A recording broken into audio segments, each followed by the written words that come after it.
familiares, síganse cuidando mucho, por favor.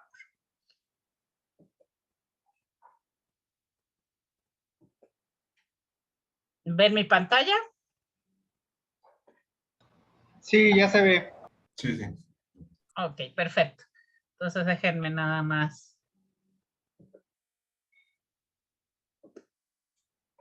mostrarla toda y bueno, listo. Entonces hoy nos vamos a dedicar a ver homeostasis. Ya saben, si tienen dudas, cualquier pregunta, se van a interrumpir. La primera frase de hoy sería realmente la definición de homeostasis que dio Cannon en 1932. Vamos a estar trabajando hoy con un concepto que tiene más de un siglo de ya estar en la mente de todo mundo, pero que sin embargo vamos a ver con una visión un poco diferente. Entonces, según Walter Cannon, en su libro que a muchos, si les gusta toda la parte filosófica de la medicina, les recomiendo que lean, se llama The Wisdom of the Body, dice que homeostasis son los mecanismos que mantienen constantes las condiciones del medio interno de un organismo, a pesar de las grandes oscilaciones en el medio externo. Entonces, hoy nos vamos a dedicar directamente a tratar de entender qué es homeostasis, comparándolo un poco con el concepto que normalmente se transmite en medicina y que es la base de toda la educación en muchas escuelas de facultades de medicina del mundo, pero con un enfoque un poquito diferente y distinto. Entonces vamos a empezar preguntándonos todos qué vimos la clase pasada. Espero que no sea que ustedes tienen complejos, sino que sean complejos. Eso no fue lo que vimos. Lo que vimos la clase pasada fue las propiedades de los sistemas complejos. Vimos que son multicomponentes, que tienen correlaciones no lineales, que se autoorganizan, que de esto surge un comportamiento emergente, invariante de escala, un comportamiento colectivo y que son adaptables. Entonces, la definición con la que nos quedamos de qué es un sistema complejo es un sistema que exhibe comportamientos colectivos, autoorganizados y emergentes. ¿Quién me lo explica para que lo entienda mejor todo el mundo? ¿Quién resume la clase pasada? Sí, bueno, yo de la clase pasada me quedé mucho de que los sistemas complejos se estudian entre procesos está en un punto medio entre procesos deterministas y procesos aleatorios, ¿no? Y que, por ejemplo, describen correlaciones no lineales. Y el enfoque que estamos viendo no es, por decir, reduccionista, sino que es como un estudio del cuerpo humano en su todo, ¿no? Como por ejemplo un paciente con diabetes, cómo se ve afectado en su ritmo cardíaco, en su química sanguínea, ¿no? Muy bien. Sí. Entonces, Hay algo también que se estudia en las señales fisiológicas, presentan fluctuaciones que tienen un comportamiento fractal, ¿m? Y patrones no periódicos evidentes, ¿no? Que puede determinar uno si pues se va a cumplir este ciclo, ¿no? No se ven en esas señales fisiológicas que tengan comportamiento periódico. Muy bien. Es por eso que se necesitan pues unas nuevas técnicas matemáticas, ¿no? Estadísticas, para poder abordar su análisis. Exacto. Entonces, la segunda parte de la clase pasada fue precisamente pensar que si los seres humanos somos sistemas complejos o no. Entonces, ¿quién me quiere contestar además esta pregunta? ¿Quién me dice si sí lo somos y por qué? Sí somos sistemas complejos porque cumplimos con muchas de las características que involucran a un sistema, entre ellos, por ejemplo, que tenemos muchos componentes que están entrelazados entre sí que forman correlaciones de tipo no lineal y que además generamos comportamientos emergentes, ¿no? Con cada una de estas partes que nos permiten pues, la supervivencia de nuestra especie, además de que tenemos invariancia de escala. Y bueno, optimizamos recursos y todo esto con esta fractalidad que tenemos y somos sistemas adaptables también. Muy bien, perfecto. Bueno, entonces, este son la clase pasada y la clase de hoy son las que en realidad nada más sientan las bases, aterrizan las ideas que vamos a desarrollar a lo largo de todo el curso. La idea es precisamente pensar que somos sistemas complejos, pensar que estos sistemas complejos se encuentran en una condición de equilibrio homeostático, que hay mecanismos de control homeostático que regulan el sistema, y a partir de ahí, pensando, teniendo esta filosofía atrás, vamos a desarrollar todas las herramientas que veremos. Entonces, ¿cómo les fue con la tarea?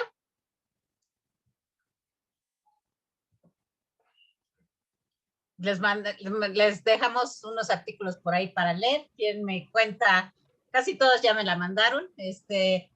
También no les había comentado, pero a partir de ahora todas las tareas van a tener como hora límite para entregarlas, las 4 de la tarde del día que corresponde entregarlas, para que todos tengamos ya claro en la cabecita de que no se entregan a cualquier hora, cualquier día, sino a lo más, pueden entregarlas antes, pero a lo más me debe de llegar a mi correo a las 4 de la tarde del día en que tenemos la clase. Ahora sí, ¿quién me cuenta un poquito cómo los dos artículos, los 3 artículos que les mandamos? Si quieren, ¿quién empieza con el de fusión de 2021? Un resumen breve. Bueno, doctor, yo escogí el de homeostasis desde una perspectiva de series de tiempo, una interpretación intuitiva de la variabilidad de las variables fisiológicas, ¿no? Que existen dos tipos de variables, que son las variables reguladas y las variables efectoras, ¿no? Que en condiciones de buena salud estas muestran estadísticas diferentes, ya que estén, a ver, aquí lo he hecho. Bueno, la importancia del estudio de estas variables es que, por ejemplo, sirven para ver el estado de salud de una persona, ¿no? Porque estaba leyendo que hay una parte que las variables reguladas o esenciales son las que estabilizan por medio interno, lo que deben mantener dentro de un rango homeostático. Las variables efectoras tienen funciones adaptativas y se oponen a las perturbaciones internas y externas, tratando de amortiguar los efectos con el objetivo de mantener el nivel de regulación. Muy bien. Sí. Ok, perfecto. Hoy vamos a dedicarle un poco más a eso y ahorita lo seguimos viendo. Pues, muchas gracias, Humberto. ¿O prefieres que te diga Josué? No sé. Humberto está bien. Humberto, ok, muy bien, gracias, Humberto. ¿Quién me cuenta ahora desde el punto de vista de un físico qué es la homeostasis, que sería otro de los artículos que les habíamos puesto?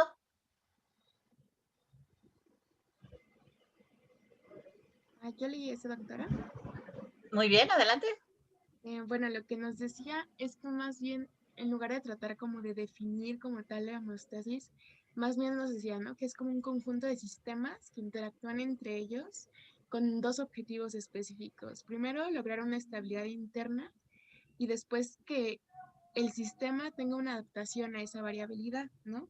Y que, por ejemplo, dentro del cuerpo podíamos estudiar diversas series de tiempo y diversos sistemas que tenían este tipo de regulación y destacaban mucho, por ejemplo, el sistema nervioso autónomo, el sistema inmunológico, y que como cada uno de ellos se tiene que ir modificando para controlar a otro sistema, ¿no? Y que muchas veces hay diferentes variaciones en estos sistemas, pero esta variación no significa que algo esté descontrolado, sino que está buscando controlar otro tipo de sistemas. y que entonces estos mecanismos de autorregulación entre unos y otros son codependientes y se van interrelacionando para al final crear como un ciclo donde cada uno de ellos pues depende del otro, ¿no? Y donde uno puede estar estable a expensas de que otro esté cambiando. Muy bien, muchas gracias, Daniela. Y el último, que era el capítulo del libro de TEC sobre homeostasis, ¿qué sería el que faltaría?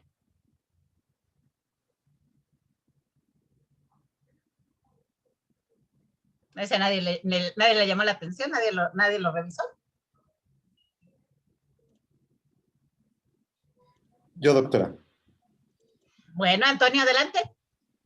Bueno, en el capítulo retoman este concepto de variables efectoras y variables reguladas y se ponen a discutir un poco qué propiedades puede observar uno de sus distribuciones y por qué habría de esperarse que unas distribuciones sean más gaussianas, porque son variables reguladas, y otras variables se espera que tengan un comportamiento más alejado de la gaussianidad, porque son variables efectoras. Y también se da un marco de qué se espera que cambie dentro de la enfermedad, cómo podemos ver que las variables reguladas se van, por decirlo así, a descomponer de una forma distinta a las variables efectoras, y que esto permite dar congruencia a dos hipótesis en la literatura sobre qué es lo que la enfermedad constituye en última instancia. Y bueno, utilizan 4 ejemplos particulares para demostrar estas ideas, que son la regulación de la temperatura, la regulación de la oxigenación en sangre, presión arterial y la marcha. Y son 4 ventanas para explorar un poquito cómo se puede interpretar la homeostasis de una forma un poco más universal, no restringida únicamente a un sistema en particular. Perfecto. Pues muchas gracias. Veo que vamos muy bien, vamos viendo los artículos. Y bueno, la clase de hoy precisamente nos vamos a dedicar en realidad a revisar a todo detalle estos conceptos de homeostasis que forman el núcleo, no nada más del curso que vamos a estar llevando, sino en realidad es el corazón de la medicina, es la hipótesis atrás de todo lo que tiene que ver con medicina. Entonces, ¿sí? ¿Había algún comentario? ¿No? Ok. Bueno, les voy a presentar un poquito un resumen de los artículos como los está haciendo uno de sus compañeros, que es precisamente como me enseñaron a mí a hacerlo, nada más que yo lo hacía en cincel y en una piedrita, con un cincelito rascaba en la piedrita y hacía lo mismo que están mostrando aquí, que es muy útil. Esta es idea para algunos de ustedes para que tal vez lo utilicen, que es tratar de buscar palabras claves o hacer un esquema, un mapa conceptual de lo que se presenta en el artículo, porque eso nos permite luego ligar diversas publicaciones y luego aterrizarlas y centrar nuestras ideas. Entonces, estos son de los que fueron de la clase pasada, que tenían que ver con simetría, criticalidad y sistemas complejos. Y entonces, bueno, lo que nos está diciendo es que en este artículo se vio que los organismos vivos siguen procesos evolutivos de selección natural y eso nos permite que se desarrollen ciertas características funcionales específicas que además hacen conservación y se conservan diversas simetrías. La ruptura de esas simetrías es la que da lugar a diversos mecanismos, y este balance de entre robustez y adaptabilidad que se puede considerar que hace que el sistema esté en un punto crítico, nos genera respuestas no lineales que podemos modelar usando modelos como el de Ising y Daisy Ward. La próxima clase a eso nos vamos a dedicar, a ver algunos modelitos para entender cómo como físicos nosotros abordamos el sistema para que los médicos luego lo puedan utilizar, estas ideas generales, que es justo la liga entre el mundo en el que yo trabajo y el mundo en que la mayoría de ustedes chicos están. Y el siguiente es que estas respuestas tenemos que poderlas medir. Las podemos medir usando diversas herramientas de análisis de señales, que son, por ejemplo, transformadas de Fourier, diagramas de Poincaré, distribuciones o histogramas de las señales, etcétera, etcétera. Entonces, esto es lo que planteaba ese artículo. El siguiente artículo que tenía que ver con los signos de simetría y organización en los organismos vivientes, yo creo que se puede resumir con una de las palabras creo que la frase inicial del artículo, que los sistemas vivos son el mejor ejemplo de un sistema complejo. Y entonces, en lo que nos decía en este trabajo, pues el mapa conceptual diría algo así como que los organismos vivos tienen un funcionamiento óptimo. Este funcionamiento óptimo se puede pensar como la interpretación de dos cosas diferentes, pero que en realidad hacen este funcionamiento: la simetría o invariancia de escala que nos dan las leyes de conservación del sistema que lo rigen, y que este funcionamiento óptimo se encuentra en una región crítica en el cual tenemos un balance entre orden y caos, y estas propiedades de este punto de homeostático donde se mantiene el sistema son que son invariantes de escala, que hay autocorrelaciones, que las distribuciones no son gaussianas, en fin, que el sistema es un sistema complejo y podemos medir todas estas propiedades con diversos biomarcadores. Y estos biomarcadores se van a ver alterados cuando nosotros enfermemos. Entonces, este resume un poco la filosofía que tenemos atrás de lo que estamos haciendo. El siguiente fue el de homeostasis, que fueron los que les dejé para la clase de hoy, desde la perspectiva de series de tiempo. Y entonces en ese se puso un ejemplito muy claro, que es el de un termostato. Hoy nos vamos a dedicar a verlo directamente. Pero lo más interesante del ejemplo, miren esta figura que ven ustedes aquí abajo. Si yo tengo las señales que mido del sistema que está tratando de mantener la temperatura del cuarto para que yo esté rico y funcionando adecuadamente y no me esté congelando o no me esté asando, es que tengo la temperatura exterior, que es esta señal que tengo aquí, que es una señal que está congelada alrededor de 0 grados centígrados, la línea blanca de hasta abajo, y esta temperatura se ve está regulada por el sistema del termostato, que es en este caso un sistema de agua que se está calentando y enfriando para solventar los cambios, y así mantiene la temperatura de mi cuarto a unos ricos 20 grados centígrados, que es la temperatura a la cual yo me siento muy feliz. Entonces, vamos a ver un poco más esto. El otro artículo que tenía que ver con el punto de vista de nosotros como físicos de la homeostasis, por supuesto, como dijo Daniela, no estamos redefiniendo la homeostasis, no estamos buscando inventar el hilo negro, ya diferente del mismo mecanismo. Estamos viendo cómo podemos, por supuesto, si existe el mecanismo, tenemos que poderlo medir. ¿Y por qué nos interesa medirlo? Porque los médicos lo saben perfectamente. Si yo no estoy en un punto homeostático, si no hay balance homeostático en mi organismo, enfermo. Y entonces es una forma de tratar de medir enfermedad. Entonces aquí, por ejemplo, en una de lo que se presenta en ese artículo es cómo se ven distintas variables fisiológicas cuando estoy con estos mecanismos de control homeostático. Estas son las variables fisiológicas de un sujeto sano, joven, que hace ejercicio, un hombre que está haciendo ejercicio de manera regular. Y bueno, estamos viendo, arriba la señal del sujeto cuando él está primero en reposo, luego se pone a correr en la caminadora y luego regresa al reposo. El sujeto estamos midiendo en rosa cuál es la aceleración, cuántos pasos da por minuto el sujeto.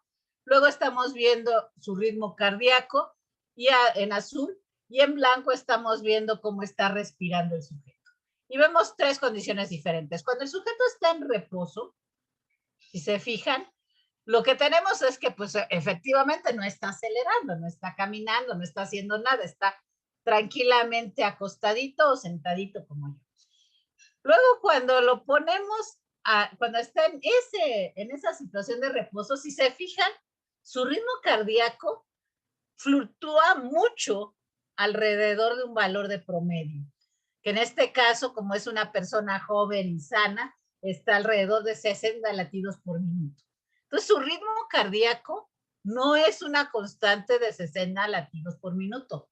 Tiene fluctuaciones y un montón de fluctuaciones alrededor de ese valor de 60 latidos por minuto. Y su respiración es una función que tiene también una alta variabilidad. Está variando y varía mucho entre 10 ciclos por minuto hasta 30 ciclos por minuto en la situación de reposo. O sea, no está haciendo nada, pero como está descansando, no se está preocupando en respirar periódicamente y sistemáticamente, sino que tiene una gran variabilidad. ¿Qué pasa cuando este sujeto se pone a correr? Pues cuando este sujeto se pone a correr, pues efectivamente vemos que la aceleración a la cual está corriendo, pues aumenta y aumenta y aumenta hasta que llega a la aceleración máxima, a su máximo esfuerzo de velocidad al correr en la caminadora. Y esa señal ahora va a tener una gran variabilidad, una gran fluctuación. No aumenta nada más la velocidad con la que corre, sino que hay grandes fluctuaciones alrededor de ese aumento de velocidad. Pero ¿qué pasa con el ritmo cardíaco? Si se fijan, el ritmo cardíaco también aumenta. Cuando yo estoy corriendo, el esfuerzo hace que mi ritmo cardíaco aumente. En el caso de este sujeto, como es alguien que está entrenado para hacer ejercicio durante mucho tiempo, llega hasta 180 latidos por minuto, que es muchísimo, pero no le causa ningún daño porque él va a regresar a sus valores normales. Pero lo más interesante es que fíjense en la variabilidad, qué tanto está oscilando la señal alrededor de la línea en la cual está aumentando su ritmo cardíaco. Prácticamente no está variando, simplemente está aumentando la frecuencia cardíaca, pero no hay variaciones alrededor de esta línea de tendencia de aumento. Entonces, lo que estamos viendo es que el ritmo cardíaco tiene una variabilidad muy pequeña. Y lo mismo pasa con el ritmo respiratorio. Comparen esta región de correr con la región previa de reposo. Si se fijan, la variabilidad que hay también en la tasa respiratoria es mínima cuando el sujeto está corriendo. ¿Y qué pasa cuando regresamos al reposo? Pues cuando regresa a la situación de reposo, pues hay un momento, empieza a bajar el ritmo cardíaco, a regresar a los valores que tenía antes de que se pusiera a correr y empieza a recuperar la variabilidad de la señal que tenía desde el inicio, empieza a fluctuar muchísimo, tanto en el ritmo cardíaco como en la tasa de respiración. Entonces, estas series de tiempo nos están reflejando que las variables fisiológicas tienen diferente comportamiento cuando están regulando, con procesos de regulación de los mecanismos homeostáticos que nos permiten estar en salud, aún con un esfuerzo que podríamos pensar que no es catastrófico, simplemente está corriendo. Sería catastrófico si está huyendo de un león que lo está persiguiendo, pero no es el caso. Entonces, otra vez, simplemente un mapa conceptual de lo que estamos viendo es nuestra idea, nuestro esquemita que vamos a ver con más detalle en la clase de hoy, de que si nosotros tenemos perturbaciones externas o pueden ser internas, que es de una variable regulada como la presión arterial, la temperatura, la glucosa en la sangre, la oxigenación, todas estas son variables que nuestro cuerpo trata de mantener constantes. Entonces lo que pasa es que un sensor determina que estamos fuera del rango que debemos estar. El sensor en el caso de la presión arterial es el vasoreceptor, en el caso de la temperatura es un termorreceptor, en el caso de glucosa y oxigenación son quimiorreceptores. Y entonces este sensor dice, mira, tus valores están muy cercanos a tu punto fijo, al punto que nosotros queremos tener. Por ejemplo, yo quiero tener 120 milímetros de mercurio de presión arterial, quiero tener 37 grados centígrados, quiero tener una oxigenación del 97%. Entonces tengo puntos fijos a los cuales yo quiero estar. ¿Qué pasa si estoy fuera de ese punto crítico? Si comparo el valor que me dio la medición de mi sensor, que está en mi propio organismo, difiere mucho de este punto fijo.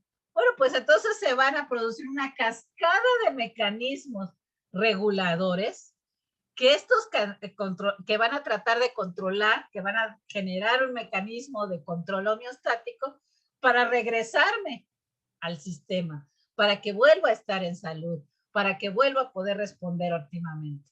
Entonces, estos sistemas de control pueden entonces, a través de la retroalimentación y diversas variables, ahora no una variable regular, sino variables efectoras. Por ejemplo, para la presión arterial tiene que ver el gasto cardíaco, para la temperatura tiene que ver todos los mecanismos termorreguladores del organismo, como sudoración, etcétera. Para la glucosa tienen que ver todas las hormonas del cuerpo. Para la oxigenación tiene que ver toda mi respuesta respiratoria. Entonces, todas estas variables efectoras van a generar una respuesta fisiológica del organismo para que se regule la variable. ¿Y qué pasa ahora? Bueno, que esta variable ahora ya va a tener cambios debidos a todos los efectos de estas variables efectoras, y estas variables efectoras van a cambiar la respuesta de la variable regulada. Esta la vamos a medir por nuestros sensores internos y otra vez entra este ciclo que va a tratar de compensar cualquier efecto que me haga salirme de mi control homeostático, de los valores a los cuales debo de estar operando para que el sistema opere óptimamente. Lo que yo quiero es que mi sistema aproveche al máximo los recursos y se encuentre en una situación óptima y funcione perfectamente. Entonces, esto es lo que vamos a ver con mucho más detalle en la clase de hoy. Vamos a ver diversos mecanismos y este es simplemente un ejemplo de ello. Entonces, vamos a ver, por ejemplo, cómo la saturación, la dinámica respiratoria van a tener diferentes comportamientos, porque una es una variable de tipo que yo tengo que tener más controlada, regulada, bien establecidos sus parámetros, y la respiración es una variable que trata de regular con múltiples sistemas que estos mecanismos funcionen, y entonces van a tener dinámicas distintas. Eso es a lo que nos vamos a dedicar hoy.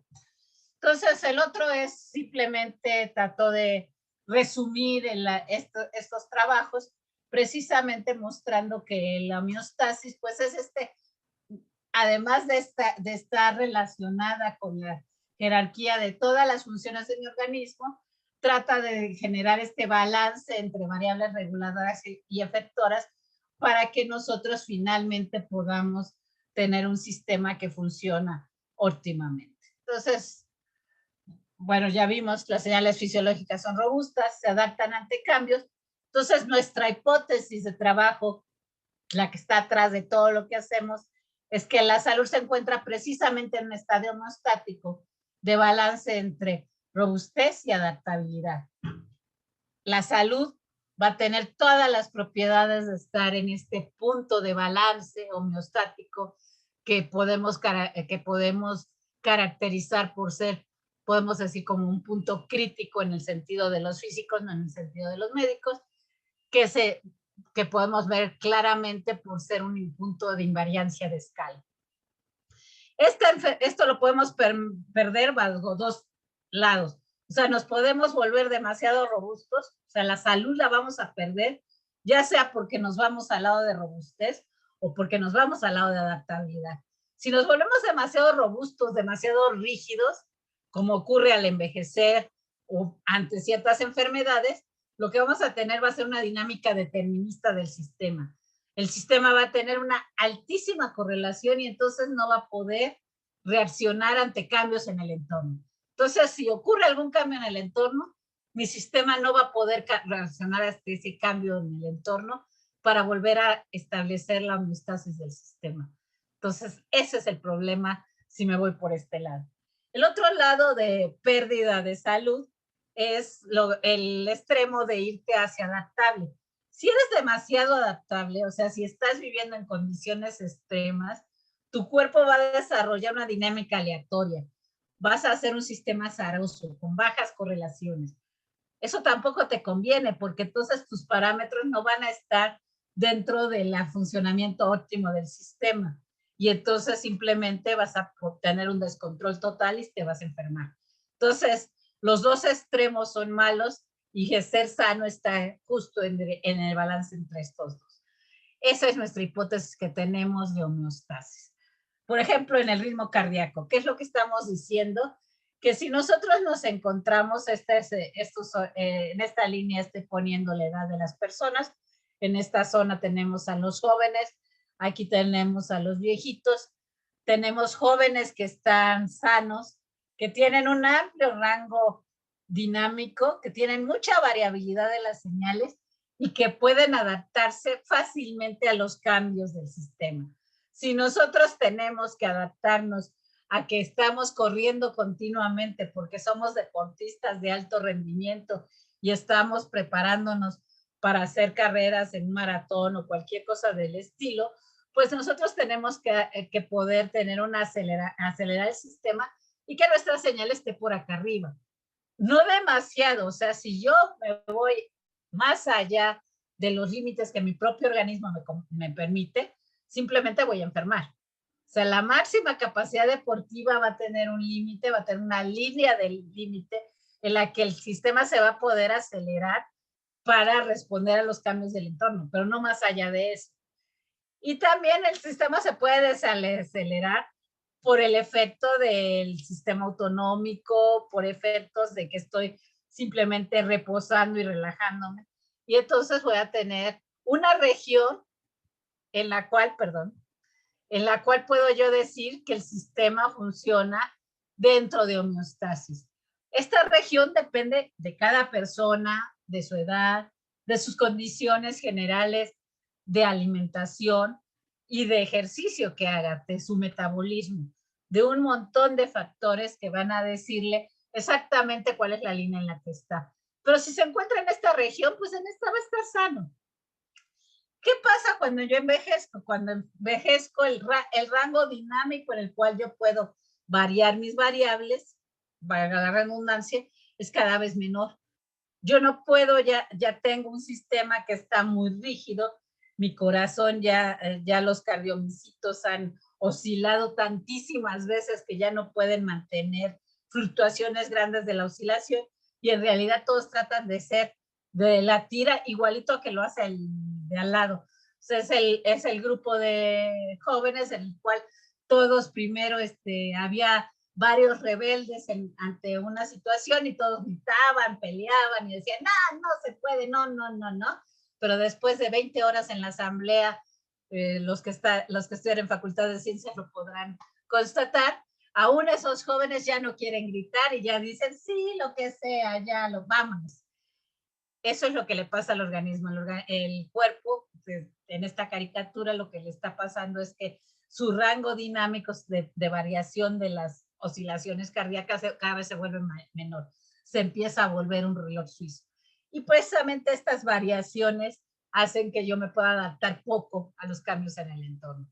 Entonces, este ritmo intrínseco del nodo sinoatrial también cambia y disminuye conforme vamos envejeciendo. Entonces, cada vez también esta línea basal en donde vamos a tener estas fluctuaciones cada vez se hace más y más pequeña. Entonces, esta es la imagen que nosotros tenemos atrás para tratar de entender todo lo que es salud y enfermedad. Este es el esquema general de nuestra hipótesis de trabajo.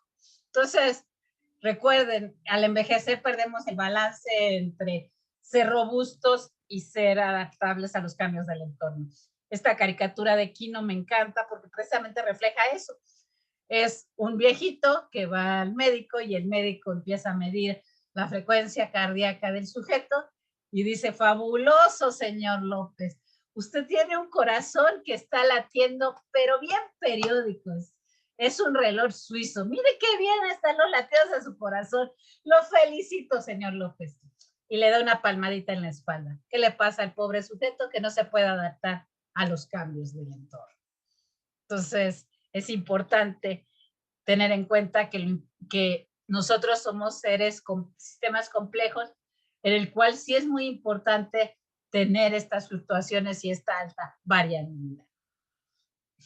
Entonces, empecemos la clase presentando qué es homeostasis. Primero, bueno, pues, ¿qué significa la palabra? Eso siempre nos dice mucho porque normalmente los nombres de las cosas tienen una razón de ser. Homeostasis viene del griego que significa homois, igual, similar, y éstasis, que significa estado, estabilidad. Entonces, homeostasis significa un estado similar, un estado igual, una estabilidad. Un sistema homeostático es un sistema que mantiene un equilibrio, una similaridad con todos los valores previos. Eso es lo que significa la palabra en su origen. Y bueno, un poquito de historia. ¿Quién es el primero que trata de plantear estas ideas del sistema en equilibrio? Es Claude Bernard, que además para muchos es el padre de la medicina.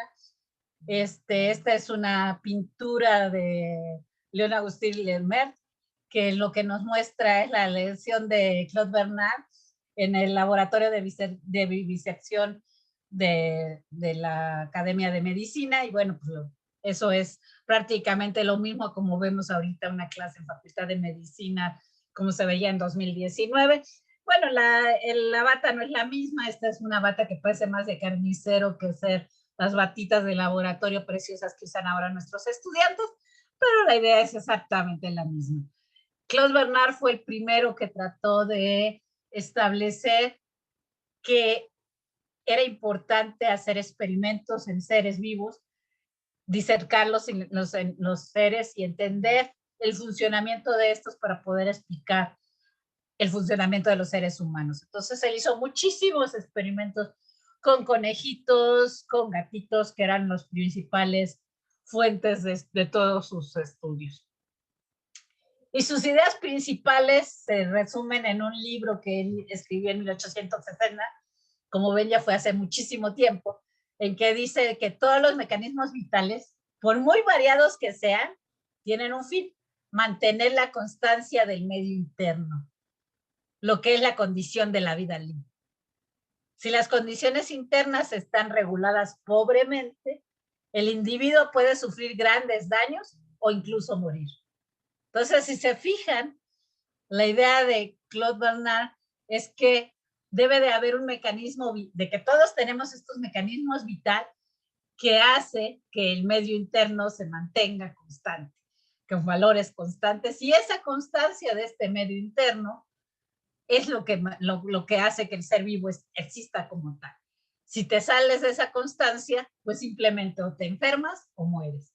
Estas son las primeras ideas que dan el concepto de homeostasis, que fue planteado por Walter Cannon en 1932. O sea, también si se fijan, ya tiene algunos añitos, inclusive es más viejo que yo las ideas de homeostasis, ya eso ya es decir mucho.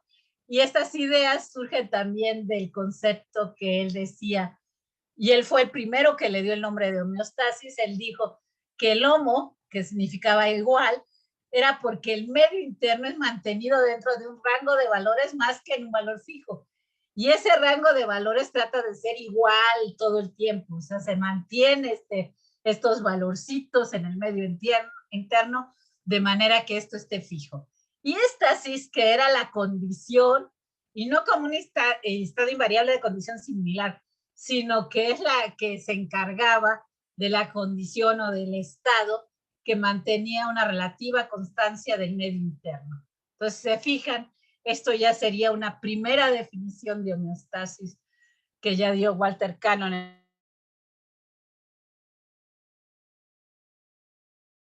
¿Sí? ¿Preguntas? ¿Hoy por ahí alguien? ¿No? Ok. Bueno, entonces, ¿cuál es la visión actual? Mucho de este material que les voy a enseñar en estas 3 o 4 transparencias que siguen es material de un curso de Facultad de Medicina de la UNAM, en el que muestra esta visión de medicina de la homeostasis. ¿Cuál es la visión actual que tiene cualquier médico cuando le dicen la idea de homeostasis? ¿Qué es lo que él entiende? Lo que él entiende es que tenemos un estímulo que puede ser interno o externo, no importa, y ese estímulo se mide por medio de un sensor en el cuerpo humano. Por ejemplo, tenemos un cambio de la presión, de la posición de la persona pasa de estar acostado y se para. Entonces, el estímulo es este esfuerzo ortostático. Y ante ese esfuerzo ortostático tenemos un sensor, que es el vasoreceptor, que se encuentra en la zona carótidea. Y entonces este sensor, este vasoreceptor, mide el cambio de presión que está sufriendo el cuerpo humano. Y entonces agarra y manda la señal a un centro de control, que normalmente es el cerebro, y entonces ya puede ser que sea una respuesta autonómica o una respuesta del sistema parasimpático, vagal, depende de qué sea el sensor y cuál sea el estímulo que se haya recibido. Y entonces este centro de control está lleno un montón de mecanismos para una respuesta fisiológica, manda a todos los efectores del organismo. Por ejemplo, cuando yo me paro, manda al sistema circulatorio a que haya vasodilatación o vasoconstricción de las arterias para que se bombee sangre al cerebro. Y entonces todos estos sistemas efectores van a hacer que haya un cambio en la respuesta del estímulo y entonces ya haya sangre en mi cerebro, pueda pensar y ante el esfuerzo ortostático yo pueda haber reaccionado y mi sistema siga funcionando perfectamente. Entonces, la visión actual de la medicina es que la homeostasis es un sistema de control autorregulado con autofeedbacks continuamente, en el cual tenemos un estímulo, lo medimos con algún sensor, este sensor manda la señal a un centro de control, este centro de control le da instrucciones a alguien, a una parte efectora del sistema, para que genere una respuesta fisiológica y pueda yo solventar los efectos de este estímulo.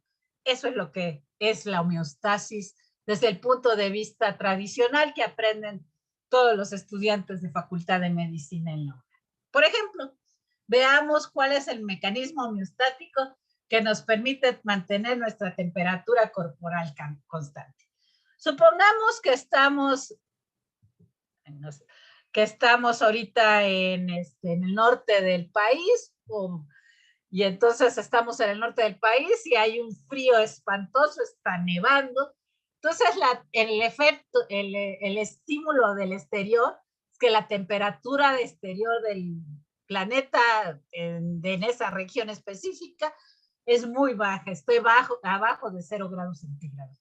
Entonces la temperatura corporal va a disminuir y todos los sensores de termorreceptores que tengo en mi cuerpo, en mi piel, me van a decir está haciendo frío.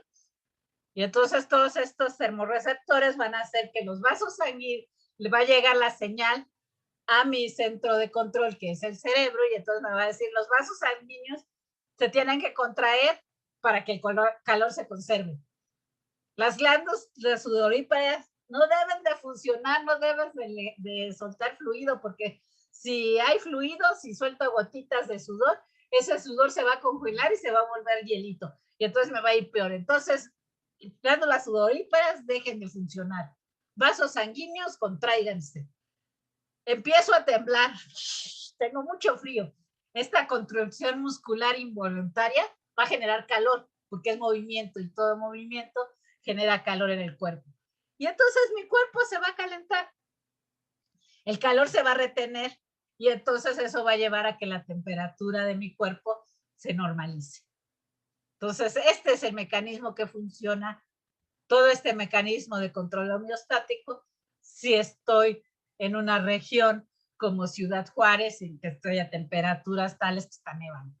Pero ¿qué pasa si no estoy ahí, sino que vivo en Mérida y estoy a 40 grados centígrados? ¡Ay, qué calor! ¡Qué espantoso! Entonces, la temperatura de mi cuerpo ante el estímulo externo de aumento de temperatura va a hacer que mi temperatura corporal aumente. ¿Y qué va a pasar con todo mi mecanismo de control homeostático? Pues va a mandar un montón de señales. ¿Qué señales va a mandar? ¿Qué respuestas fisiológicas va a mandar? Va a decirle a los vasos sanguíneos, dilátense. Entonces eso va a hacer que se pierda el calor al entorno, que mande calor al entorno. Las glándulas sudoríparas van a empezar a secretar un montón de fluido. Voy a empezar a sudar como loca. Y esta agua va a hacer que me enfríe un poquito. Y a medida que el fluido se evapore, el cuerpo va a perder calor. Y entonces el calor se pierde mandándolo al entorno. Y en la temperatura corporal del cuerpo se va a normalizar. Entonces, se fijan, la homeostasis, para el simple hecho de, bueno, no es tan simple, para un fenómeno tan conocido como es el cambio en la temperatura exterior del ambiente, va a generar mecanismos que van a tratar de regular la temperatura corporal y mantenerla en mis 37 grados centígrados para que esté sana y no enferme. Y estos mecanismos van a ser medidos por un sensor, en este caso los termorreceptores cutáneos que tenemos por todos lados, tenemos un chorretal, y esos van a mandar una señal a que se genere una respuesta general del organismo. Y si se fijan, no es que haya habido una sola respuesta, sino que hay un montón de sistemas que empiezan a funcionar para arreglar el problema. Entonces, tenemos inicialmente un estímulo exterior, en este caso el cambio de temperatura. Este estímulo exterior es medido por un sensor, en este caso una multitud de sensores que tenemos en el organismo, que son los termorreceptores, y esos termorreceptores me van a mandar las señales para que el cuerpo, para que el cerebro ordene que se disparen un montón de efectos para regular la temperatura. ¿Cuáles son? Va a haber una respuesta de vasos sanguíneos, vasodilatación o vasoconstricción, dependiendo de qué es lo que tengo que controlar. Va a haber una respuesta de glándulas sudoríparas, va a haber otra respuesta que va a ser simplemente movimientos musculares para generar la respuesta general del cuerpo, y esto va a hacer que o yo mande calor al exterior o yo retenga el calor y no deje que salga calor de mi cuerpo hacia el exterior, dependiendo de en qué estoy. Y finalmente se va a llegar a una temperatura que va a estar dentro de los rangos normales.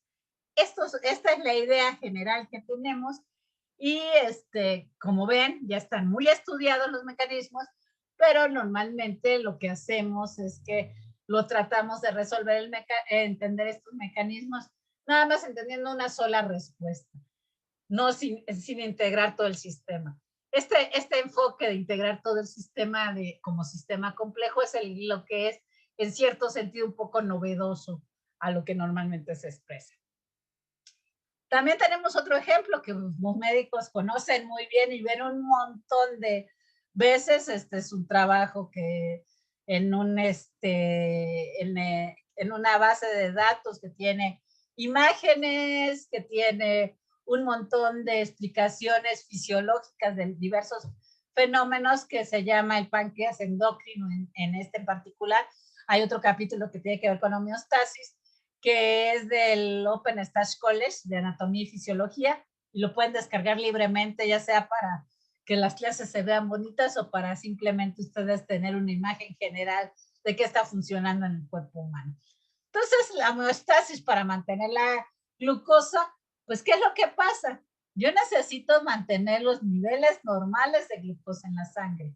Cuando mantengo estos niveles, si el nivel de glucosa en la sangre que yo mido por un sensor se vuelve muy alto, o sea, si mis niveles de glucosa en la sangre están muy altos, el sensor, ¿qué es lo que me dice? Que se activen las células del cuerpo para que tomen glucosa de la sangre y la usen en la respiración celular. Entonces, vamos a empezar a adquirir un montón de glucosa de la sangre y vamos a oxigenar todas las células para que podamos regular esta glucosa. Y otra parte de la glucosa, el páncreas va a decir, va para afuera, la vamos a quitar de la sangre y la vamos a almacenar como glucógeno en el hígado, y posteriormente ese glucógeno extra lo vamos a desechar. Entonces, este es el mecanismo que funciona, el mecanismo fisiológico para tratar de regresar. Y entonces la concentración de glucosa en la sangre va a disminuir drásticamente, y finalmente vamos a llegar de nuevo a este mecanismo homeostático que va a mantener mi medio interno, en particular la glucosa en la sangre, en niveles normales. Pero lo mismo me puede pasar cuando me baja el azúcar, o sea, no nada más está la respuesta que acabamos de ver, sino que también puedo tener que de repente tengo un nivel bajo de glucosa en la sangre. Y entonces, ¿qué pasa? Pues que entonces lo que yo tengo que hacer es que tengo que aumentar la glucosa que hay en la sangre. Entonces voy a secretar glucagón y lo que hago es que las células del páncreas van a empezar a liberar el glucagón como más que puedan. El glucagón en el hígado se descompone en glucosa y es liberada hacia toda la sangre, es transportada por todo el torrente sanguíneo y la concentración de glucosa en la sangre aumenta. Entonces, ¿y para qué? Para de nuevo tener este control homeostático para que mis niveles de mi medio interno de glucosa en la sangre se mantengan. ¿Qué pasa si no puedo si no funcionan estos sistemas? Pues que simplemente yo voy a tener una enfermedad y tengo que poder entender cómo funciona este sistema de control homeostático para poder ayudar al pobre paciente que sufre de algún padecimiento. Bueno, estos mecanismos de control homeostático también me sirven para el funcionamiento cerebral. Hay muchísimos mecanismos que hacen que la corteza motora, que la corteza premotora, la frontal y la superior temporal se generen un montón de señales, que estas señales van a hacer que tenga un cierto movimiento en mi cuerpo para que pueda tocar el violín. Y si soy un virtuoso, se va a oír bonito, y si no, se van a oír nada más el... Entonces, dependiendo de qué somos y de cuál es nuestro entrenamiento, vamos a tener mecanismos homeostáticos de funcionamiento cerebral que van a reaccionar ante los estímulos de manera distinta. También tenemos que mantener la presión arterial. Hay mecanismos homeostáticos para mantener esta presión arterial. Este es un artículo muy bonito que les recomiendo que lean de Pablo Rudomín, una de las glorias de neurofisiología en nuestro país, Premio Príncipe de Asturias, orgullosamente mexicano ya desde muchísimos años que trabaja en el CINVESTAB. Y en 1963, imagínense, ese todavía es más viejo que yo también el artículo, él fue de los primeros que trabajó tratando de entender cómo funcionaba la homeostasis en la presión arterial sanguínea. Y para ello también trabajaba, igual que lo hacían Cannon, en conejitos. Entonces veía cómo cambiaba la presión arterial del conejo haciendo estímulos periódicos eléctricos en el extremo central del nervio de expresor aórtico. Entonces mandaban una señal eléctrica a la aorta y entonces medían cómo cambiaba la presión arterial dependiendo del pulso que aquí están viendo de la señal que estaba enviando a la aorta del cerebrito. Y entonces estas son las señales eléctricas que ellos mandaban, cada vez eran más continuas y entonces medían la presión arterial alta y baja del conejito y veían cómo esta era alterada dependiendo de los pulsos que ellos mandaban. Y si se fijan, la forma de la onda de presión es función totalmente del estímulo eléctrico que estaban haciendo en un nervio del sistema central. Entonces, la existencia de estos sistemas homeostáticos que controlan la presión arterial implicaban un equilibrio estable de un estado fisiológico dado. Si la presión se disparaba de este valor, el sistema se oponía al efecto del cambio impuesto. Entonces, estos sistemas homeostáticos de control también regulan la presión arterial, por ejemplo. O los mecanismos homeostáticos durante el parto, lo saqué directamente de Facultad de Medicina de la UNAM. Hay un libro que pueden ustedes acceder de neurofisiología que habla sobre un montón de mecanismos y funciones generales. Está muy bonito, se los recomiendo también para que le echen un ojo. Y bueno, ahí, ¿qué es lo que nos está diciendo? Perdón. Nos dice que el cerebro estimula la glándula pituitaria para liberar oxitocina. Esa oxitocina viaja por el torrente sanguíneo hacia el útero estimula las contracciones uterinas y empuja al bebé. Esas son las contracciones que empujan al bebé.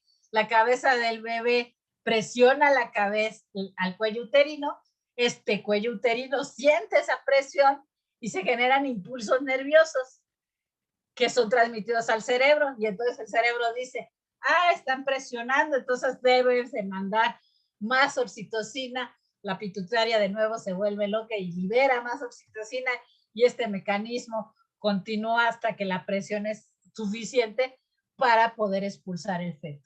Y esa es la forma en que nosotros nacemos. Entonces también es un mecanismo homeostático que además refleja algo que es muy importante que ustedes tengan en cuenta.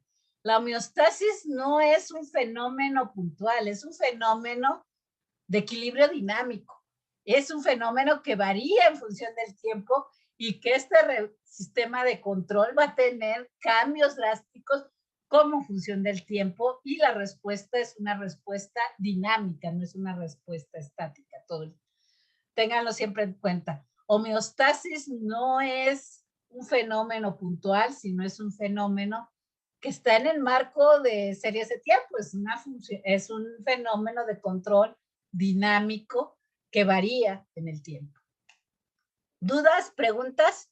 Hasta aquí lo que hemos visto es lo que aprendieron muchos de ustedes en Facultad de Medicina sobre estos conceptos de homeostasis. ¿Alguna duda, pregunta? Yo sí, doctora. Adelante, Raúl. Sí, muchas gracias. Bueno, como mi duda más grande es cómo pasamos de estudiar la homeostasis desde un punto de vista de sistemas, pues no sé si decir simples, a verlo como un sistema complejo como tal, porque finalmente incluso estas redes de regulación y todo, sí, siento que se siguen o se han descrito a lo largo de la historia, pues desde otro enfoque, ¿no? Pero aquí es como más a través de series de tiempo y de sistemas complejos, ¿no? Entonces, en un momentito, es justo lo que sigue, la segunda parte de la plática. Primero les quería presentar el panorama de cómo lo han visto hasta ahorita muchos de los que son médicos, y también mostrárselos a los que no son médicos, de cómo se ha visto este concepto fundamental de la medicina y cómo lo atacan ahorita. Y lo que sigue es presentárselos desde series de tiempo. Bueno, y bueno, otra duda es entonces, bueno, nada más para aterrizar, este concepto de homeostasis siempre va a estar ligado entonces a una variable que se mantiene constante, bueno, sí, regulada, ¿no? Como la temperatura o la presión osmótica, la presión arterial, etcétera, pues en los sistemas vivos, ¿no? Pero no una variable, a mantener el medio interior. El medio. Que pueden ser una o varias variables dentro de los parámetros que te establecen la salud. Ajá, entonces no hablamos de que la temperatura puede ser una variable, más bien es... Sí, en ese caso sí, pero puede ser más de una. O sea, no necesariamente solo una variable. Claro, ok, sí. En general, el sistema, ¿no? El medio del sistema que se mantenga en esas condiciones, digamos, de estabilidad ¿no? Para la vida. Exactamente. O sea, lo que nosotros queremos es tener que nuestros sistemas, la idea de medicina es que tenemos un medio interno, el cual debe de estar con condiciones óptimas y con valores en un rango muy pequeño, que casi no fluctúe, mantenerse prácticamente constante, prácticamente igual. Y sí. Entonces, como queremos mantener para que el ser vivo exista este medio interno en condiciones óptimas, ante estímulos externos, nosotros vamos a medir los cambios con sensores, y esos sensores van a mandar la señal a un centro de control, y este centro de control va a disparar respuestas efectoras que pueden ser una sola variable o un montón de variables, un montón de respuestas, y estas respuestas efectoras van a regresar la señal al valor que debe de estar en el parámetro de control homeostático, en el parámetro normal, en mi región de homeostasis. Entonces, lo que tengo es que es un sistema que no necesariamente es una sola variable, o sea, pueden ser muchas, pero que va a generar una cascada de reacciones fisiológicas para controlar y mantenerme en ese punto. Sí, ok, sí, está muy bien, muchas gracias. ¿Y qué es lo que decía ya desde Claude Bernard? Que si yo no tengo si yo no estoy manteniendo mi medio interno regulado ante los cambios externos o internos mismos, pero los cambios fuera de la variable, si yo no lo tengo controlado, voy a llegar a situaciones catastróficas. O me enfermo o me muero. No hay de otra. Entonces, la homeostasis es la base que me mantiene vivo. Si dejo de estar en control homeostático, o sea, si yo no tengo estos mecanismos homeostáticos funcionando óptimamente, o enfermo o muero. No hay de otro. Ok.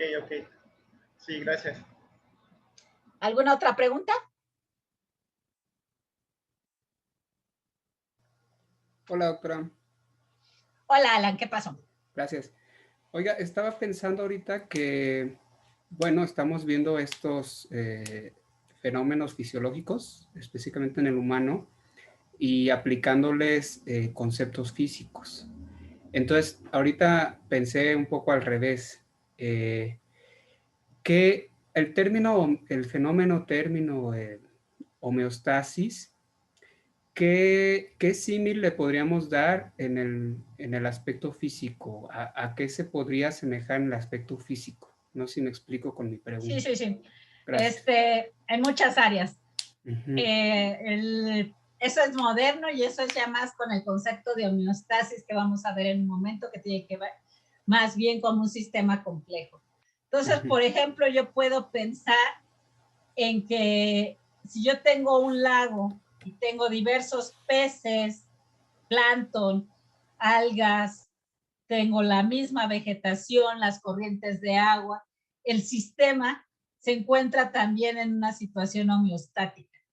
Si yo altero este sistema ecológico, ya sea porque me puse generé un incendio forestal alrededor y entonces toda el agua del entorno de este estanque se calentó en exceso, los peces, si no encuentro mecanismos para regular la temperatura del agua de ese lago, simplemente los peces de ese lago van a morir porque ya no van a estar a la temperatura regulada.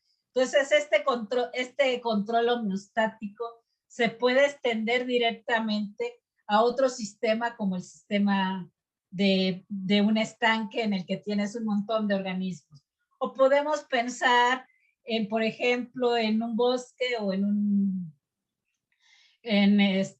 por ejemplo, en alguna reserva forestal, y entonces lo que vemos es que nos portamos muy bien y que agarramos y quitamos a todos los lobos del entorno, como hicieron en Estados Unidos en el parque de Yellowstone, y se deshicieron de todos los lobos.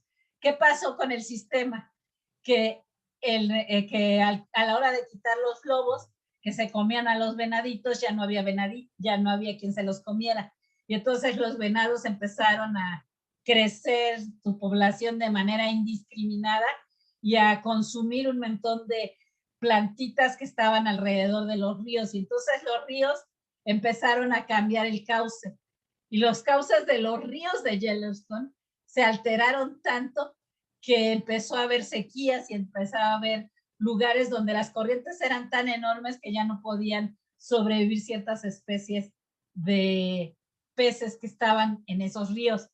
Y entonces el hecho de haber quitado uno de los organismos generó un montón de cascada de fenómenos que lo sacaron del control homeostático.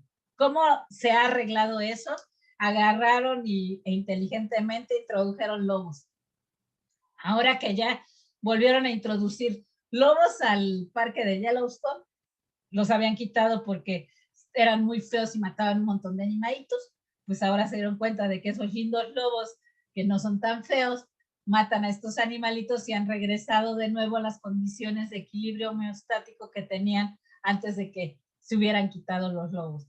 Empezaron a morir un cierto número de venaditos, pero se llega a una condición de estabilidad y de control homeostático, y el sistema ahora ya vuelve a tener las mismas corrientes que tenías y los mismos animalitos que tenías previamente. Entonces, los mismos peces en el río. Entonces, este es otro ejemplo en el cual tienes un sistema de control homeostático que si alteras, te genera cambios drásticos y enfermedad. El clima de la Tierra. Nosotros hemos alterado la composición de gases en la atmósfera de la Tierra en ciertos lugares porque hemos generado mucho dióxido de carbono, gases de efecto invernadero, y estos gases lo que hacen es que alteran la composición química, no nada más de cierta región, sino de todo el planeta, y estos gases de efecto invernadero lo que están haciendo es que se cubre la Tierra y entonces la temperatura del planeta ya no se regula al mismo punto que se regulaba antes, sino se regula.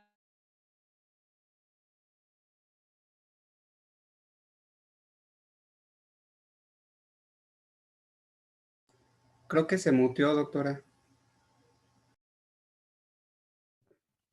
Perdón, ¿ya ahora ya me vuelven a escuchar? Ajá, y se salió de la presentación. Sí, déjenme volverla a poner porque Claro, gracias. el internet no es mi amigo. Okay. Estaba pensando... Entonces, sí, perdón. Ok, bueno, entonces también lo tenemos en clima. Entonces la temperatura del planeta también está regida por un control homeostático. Además de eso tenemos, no nada más, podemos generar modelos matemáticos que hablen de estos mecanismos de control, parte de lo que vamos a ver, como el modelo de Ising, como el modelo de Kuramoto, el modelo de Daisy Ward, y todos ellos nos van a hablar de estos mecanismos de control y de autorregulación. Ahora sí, perdón, la pregunta. ¿Querías comentar algo más? Sí, perdón. Sí, gracias. Estaba pensando que, por ejemplo, para ponerlo en términos físicos, digo, no sé si esté correcto, pero lo contrario a la homeostasis, estaba pensando que tal vez sería entropía, ¿no? Algo así, porque tienes desorden, no hay un orden. No, homeostasis es un sistema en que te mantienes justo en el balance entre ser azaroso y ser robusto. Estás justo en este punto medio, estás justo en este punto de ebullición entre que tienes una dinámica totalmente determinista y una dinámica totalmente aleatoria. O sea, la homeostasis es un término o un concepto que ya ha sido trabajado desde la física desde antes. No es un término prestado de la fisiología, sino que es un término físico. ¿O hay un término que se le equipare? Homeostasis sería muy parecido el concepto al punto crítico. La criticalidad. Bien. Y ha sido muy trabajado en ese concepto y recientemente se ha usado ya el concepto de homeostasis en física, pero a los físicos a muchos no les gusta la palabra homeostasis porque piensan que denota algo que es estático y no, en realidad homeostasis desde su origen la palabra tiene que ver con una dinámica, con fenómenos que varían en función del tiempo. Entonces, pero bueno, el concepto se está explorando en muchas áreas de la física recientemente como concepto de homeostasis, pero desde 1900 está trabajando en puntos críticos. Inclusive si fuera más estricto, diría desde Carnot, desde 1800 ya se está trabajando también en los conceptos que tienen que ver con sistemas homeostáticos o sistemas en puntos críticos en la física. Ok, muchísimas gracias. Son desarrollos paralelos en cierto sentido. Muchas gracias, doctora. De nada, Alan. ¿Alguna otra pregunta? ¿Duda? No.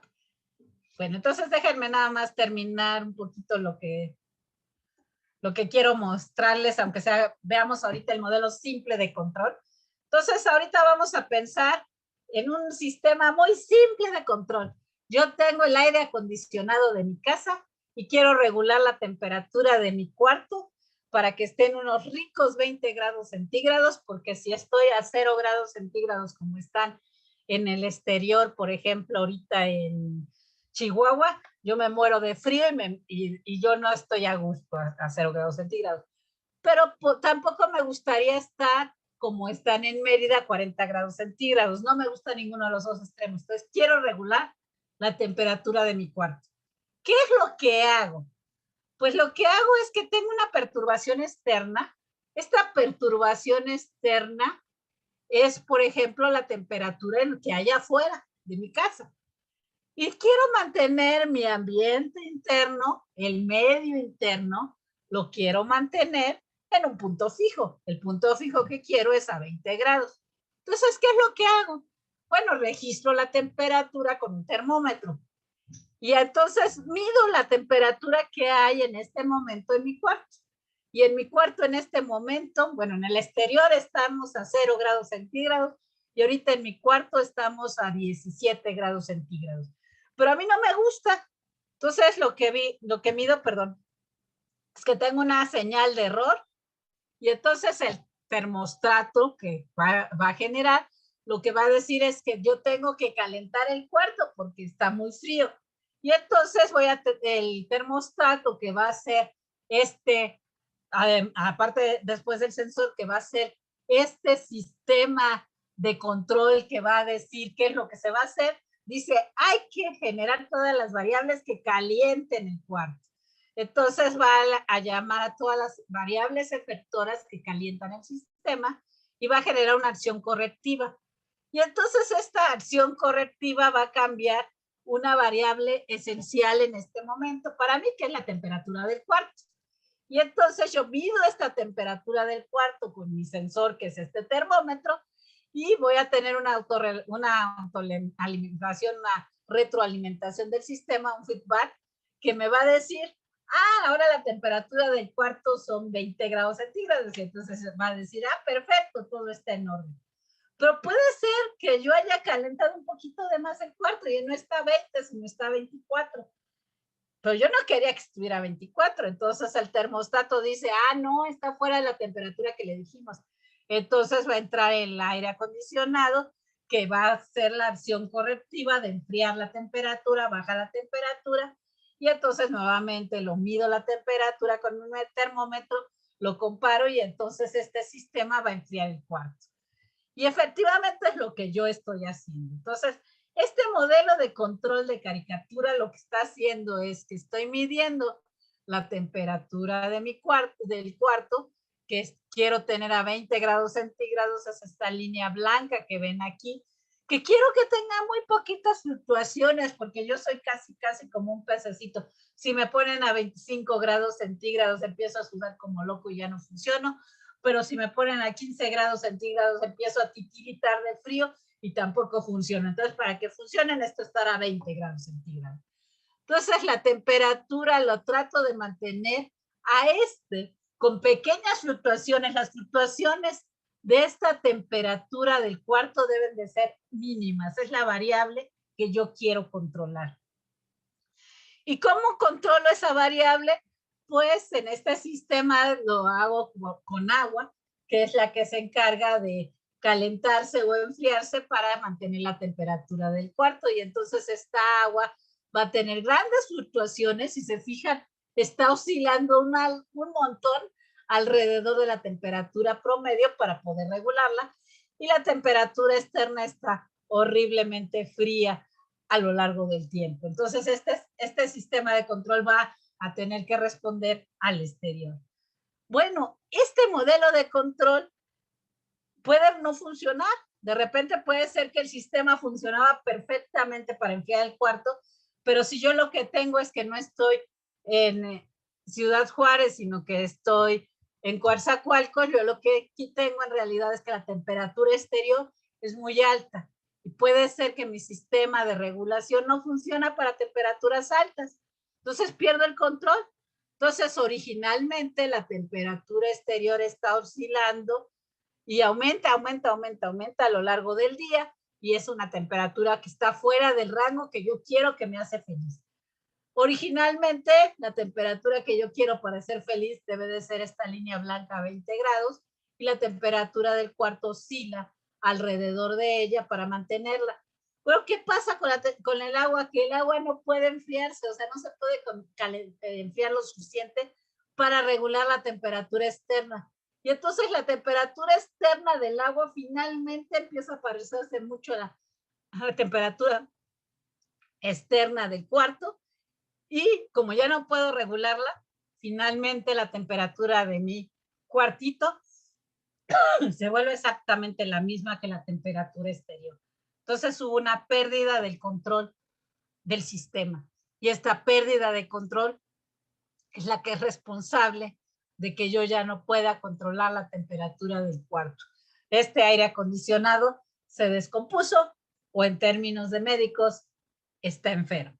Entonces, pasé de tener un control que estaba en un punto de homeostasis, bien bonito, manteniendo la temperatura del cuarto, a enfermar y estar fuera de control, o estar fuera de los rangos que yo estaba pidiéndole al sistema que estaba teniendo.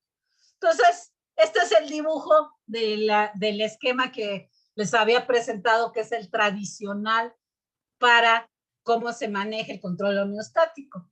Nosotros estamos pensando que tenemos perturbaciones externas, tenemos un punto fijo al cual tenemos que estar, medimos una señal de error, ese controlador manda la señal a un centro de control general que va a disparar la respuesta en variables reguladoras.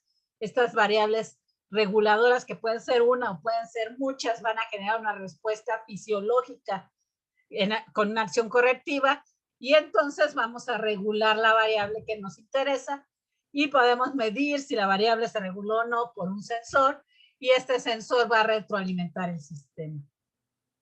Por ejemplo, tenemos la presión arterial. Entonces, aquí si ustedes se fijan, en azul oscuro están viendo cuál es la presión arterial del sujeto, y en azul clarito lo que ustedes están viendo es la señal del ritmo cardíaco de dicho sujeto. Están medidas por este aparato que se llama portapress, son datos reales, no son datos inventados. Y bueno, ¿qué es lo que tenemos?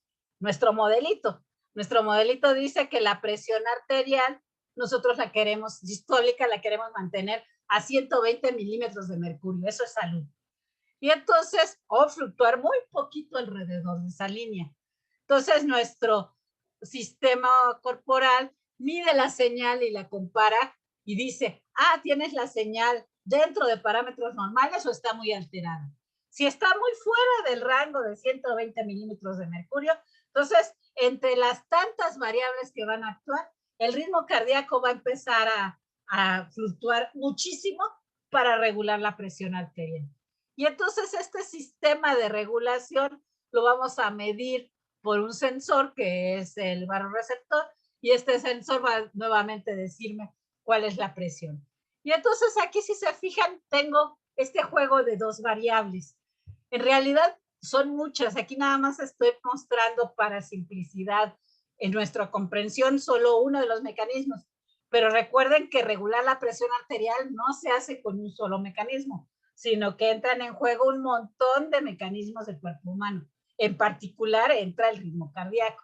Entonces aquí, si se fijan, lo que estoy mostrando es el histograma de la señal de la presión arterial a lo largo de todo el día.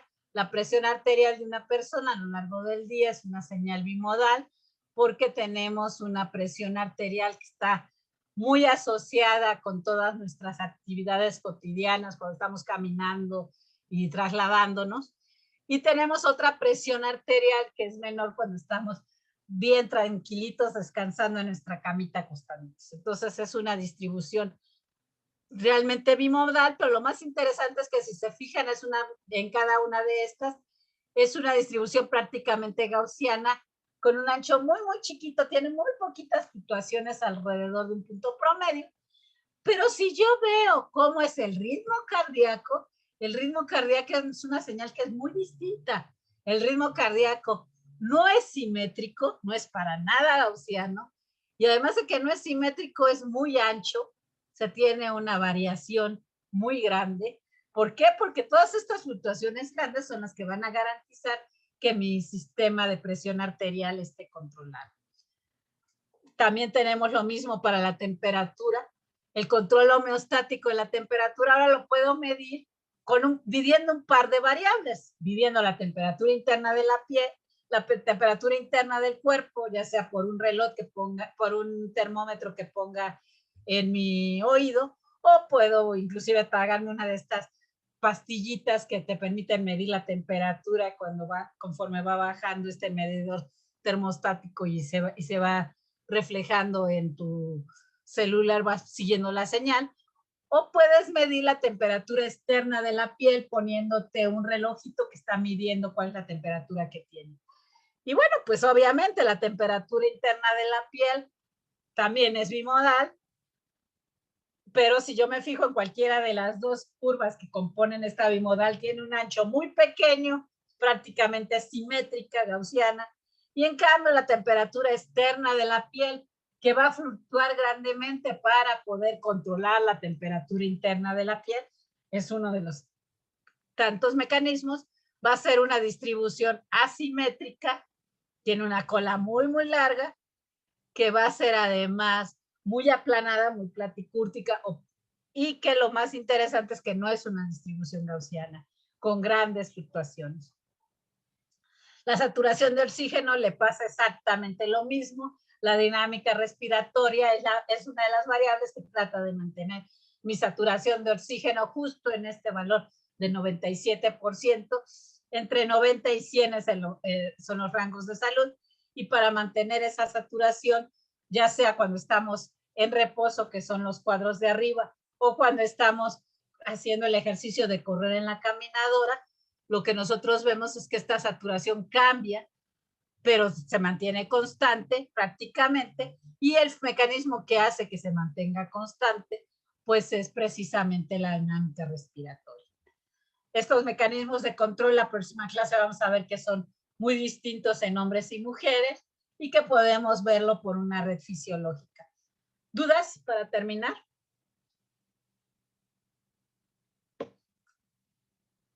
¿Dudas?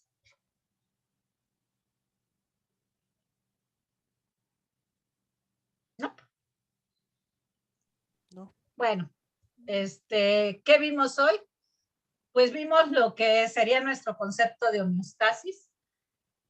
La homeostasis es la capacidad autorregulada de los sistemas complejos de mantener constantes las condiciones del medio interno, compensando los cambios en su entorno por el intercambio controlado de energía e información con el medio externo. Este es el concepto de homeostasis, que es desde el punto de vista de sistemas complejos.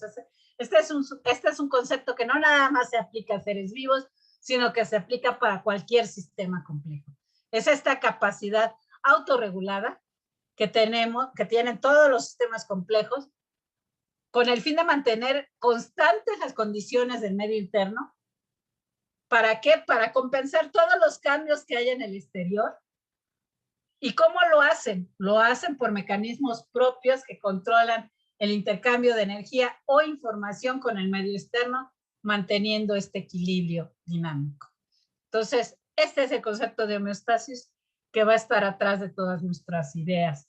Y bueno, la próxima clase vamos a ver algunos modelitos de complejidad, que son los que les van a dar una idea de cómo lo hacemos los físicos y matemáticos o complejistas para entender a estos sistemas. Entonces vamos a ver un poquito de criticalidad con el modelo de Ising, un modelo paradigma de autoorganización que es el mundo de Margaritas, otro que es un paradigma de sincronización que es el modelo de Kuramoto, y vamos a ver los modelos basados en agentes que nos permiten estudiar multicomponentes, sistemas con muchos multicomponentes y propiedades de emergencia.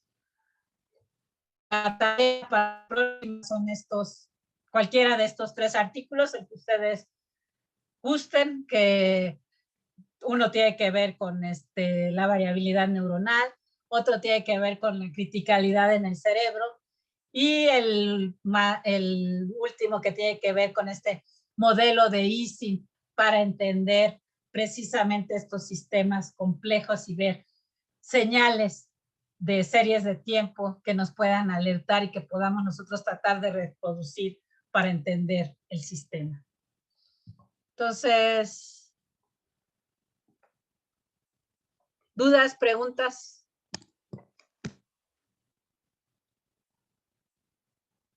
Yo, doctora.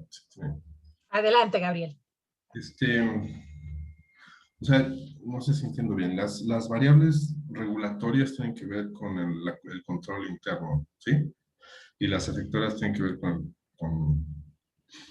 o sea, las efectoras regulan a las regulatorias, ¿sí? Sí, sí, sí. Es tu mecanismo de control. Piénsalo, es muy fácil. La variable regulada, la variable que yo quiero mantener controlado, por ejemplo, en el control del cuarto, es la temperatura de mi cuarto.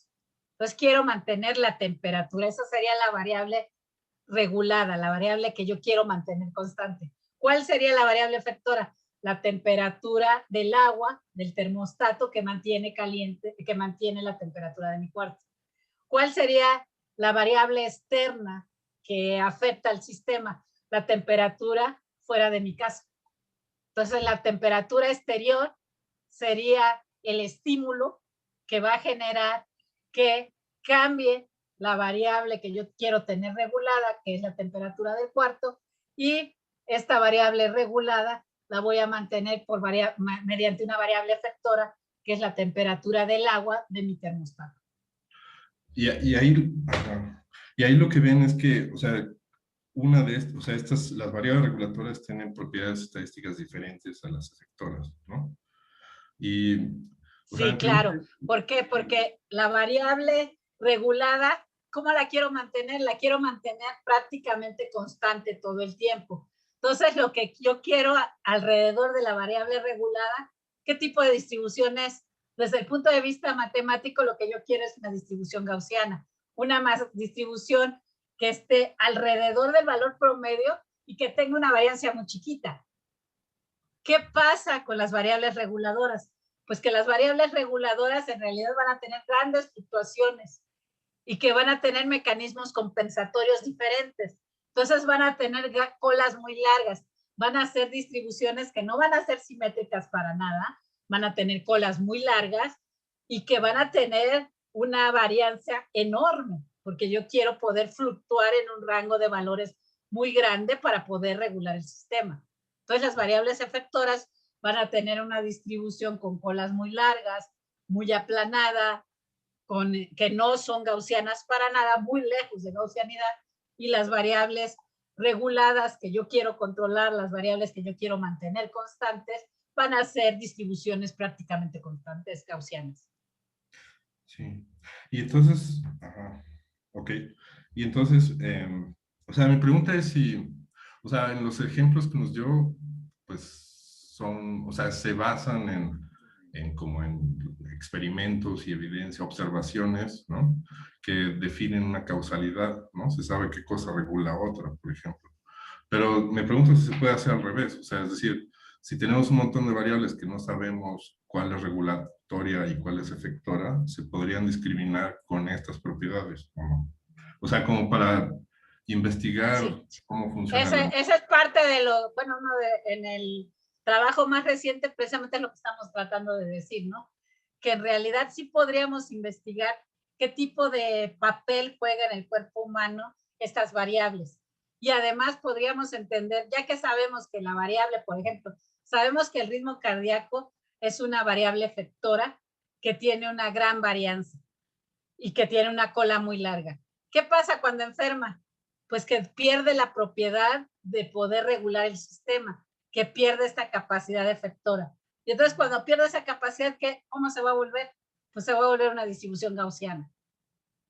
Y entonces yo puedo ver que ahora, cuando el sistema está enfermo, la distribución del ritmo cardíaco, ahora va a ser una distribución gaussiana en lugar de ser una distribución con colas muy largas.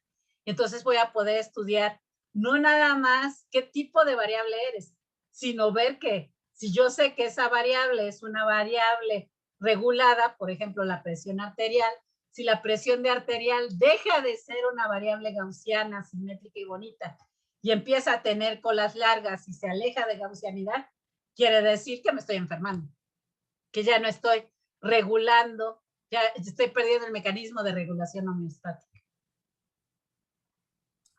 Claro. Y entonces, o sea, esta relación, o sea, de una variable que no es gaussiana, etcétera, a una que sí es gaussiana, esta relación o sea, digamos que es un patrón de muchas relaciones causales. O sea, se Exacto, puede... no hay una, y no es una, o sea, como vimos en el ejemplo de la temperatura del cuerpo se regula no nada más por la temperatura externa de la piel, sino se regula porque hay una señal a las glándulas sudoríparas, hay una señal que se envía a los vasos sanguíneos, hay una señal que se envía a los músculos. Entonces tengo un montón de variables efectoras que regulan la temperatura.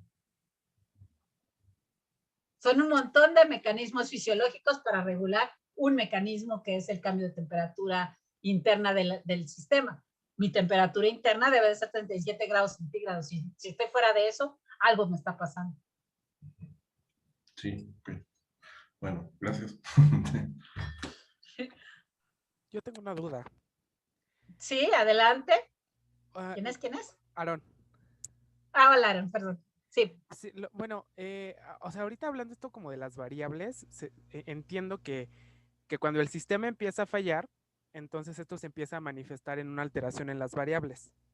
Exacto. Pero se puede preguntar... ¿Qué es lo que nosotros queremos hacer y qué es lo que nosotros queremos medir? Nosotros queremos establecer estos biomarcadores basados en estas variables y ver las alteraciones de estos biomarcadores, no nada más en el número, sino en su estadística, en la forma del histograma, en las relaciones, en las correlaciones que tienes con otras variables. Ajá, pero por ejemplo, mi duda va más a que, bueno, a veces hay enfermedades, ¿no? Donde el sistema ya está enfermo, ¿no? El sistema ya está mal, pero empiezan a surgir mecanismos compensatorios, ¿no? O sea, mecanismos compensatorios ahí va mi pregunta, o sea, no sé si estos mecanismos compensatorios se empiezan a manifestar ya con alteración en estas variables o por el fenómeno de adaptabilidad pueden pasar desapercibidos y jamás, o sea, y no percibir esta señalización temprana en las variables hasta que realmente el sistema no está ya mal para que se manifiesten en un punto de no retorno, ¿no? En un punto donde pues ya se comprometió el sistema y ya no hay ni cómo alcanzarlo. Sí puede ocurrir. O sea, como estamos viendo, es un sistema complejo. Tenemos un montón de variables. Si yo altero el ejemplo de los lobitos que yo introduje en el parque de Yellowstone, si ellos no hubieran sabido que lo que ellos habían matado era todos los lobos que había en el sistema y no hubieran entendido que la variable que tenían que introducir eran los lobitos en el sistema, tal vez no hubieran podido recuperar el estado homeostático de Yellowstone. Lo recuperaron porque supieron qué variable medir. Nosotros tal vez al estudiar una enfermedad no sabemos qué variables medir. Entonces tenemos que tratar de medir la mayor cantidad de variables posibles para tratar de entender estos mecanismos compensatorios y tratar de tener claramente el panorama general del sistema. Puede ser que le atinemos, o sea, puede ser que le peguemos y veamos en una sola variable todos los cambios, pero no necesariamente. Eso es lo que lo hace divertido. Sí, justamente lo comentaba porque, bueno, en la parte que yo estoy investigando es sobre enfermedad hepática hígado graso, ¿no? Y o sea, me he dado cuenta, o por lo que he leído, ¿no? Se asocia con las dislipidemias, ¿no? Con alteraciones en el metabolismo de lípidos, pero muchas veces esto no se manifiesta, porque de alguna manera como que el hígado funciona como con este fenómeno compensatorio de secuestrar estas grasas hasta que llega un punto de no retorno en donde se presenta ya como tal la enfermedad hepática. Entonces, no sé si se puede explicar desde esta perspectiva este fenómeno que se produce y si en algún momento se puede desarrollar o se puede encontrar como alguna variable para medir, ¿no? Que nos permita explicar esto. ¿Cuál es el problema que hay en muchos de los estudios actuales? Que tú agarras y dices, es que se están alterando, pero estás midiendo un punto en un instante. Y lo que te estoy diciendo es que para poder determinar esto, en realidad yo hago una serie de tiempo y entonces estoy viendo cuál es la forma de la distribución y la forma de la distribución me va a decir si está alterada o no, mucho antes que solo tomar una medición. O sea, el cambio de que el sistema ahora ya no es una distribución gaussiana, sino que se volvió una distribución con colas largas, una distribución asimétrica, lo voy a ver mucho antes que lo que voy a ver alteraciones en una sola medida. Entonces, este esquema de series de tiempo te va a permitir generar alertas tempranas que de otra forma puede ser que no generarías. Ah, ok, gracias. Bueno, pues lo dejamos, ahorita ya acabó la clase. Nos vemos la próxima, el próximo jueves, y bueno, vamos a tratar de resolver todas las dudas que seguro les deben de surgir cuando ahora vuelvan a ver todas estas transparencias, y vamos a tratar de meternos un poquito más a entender a homeostasis, y luego les voy a presentar algunos modelos de sistemas complejos que nos permiten generar las ideas y aterrizar las ideas con algo que podemos nosotros medir. La próxima sesión serán modelos directamente.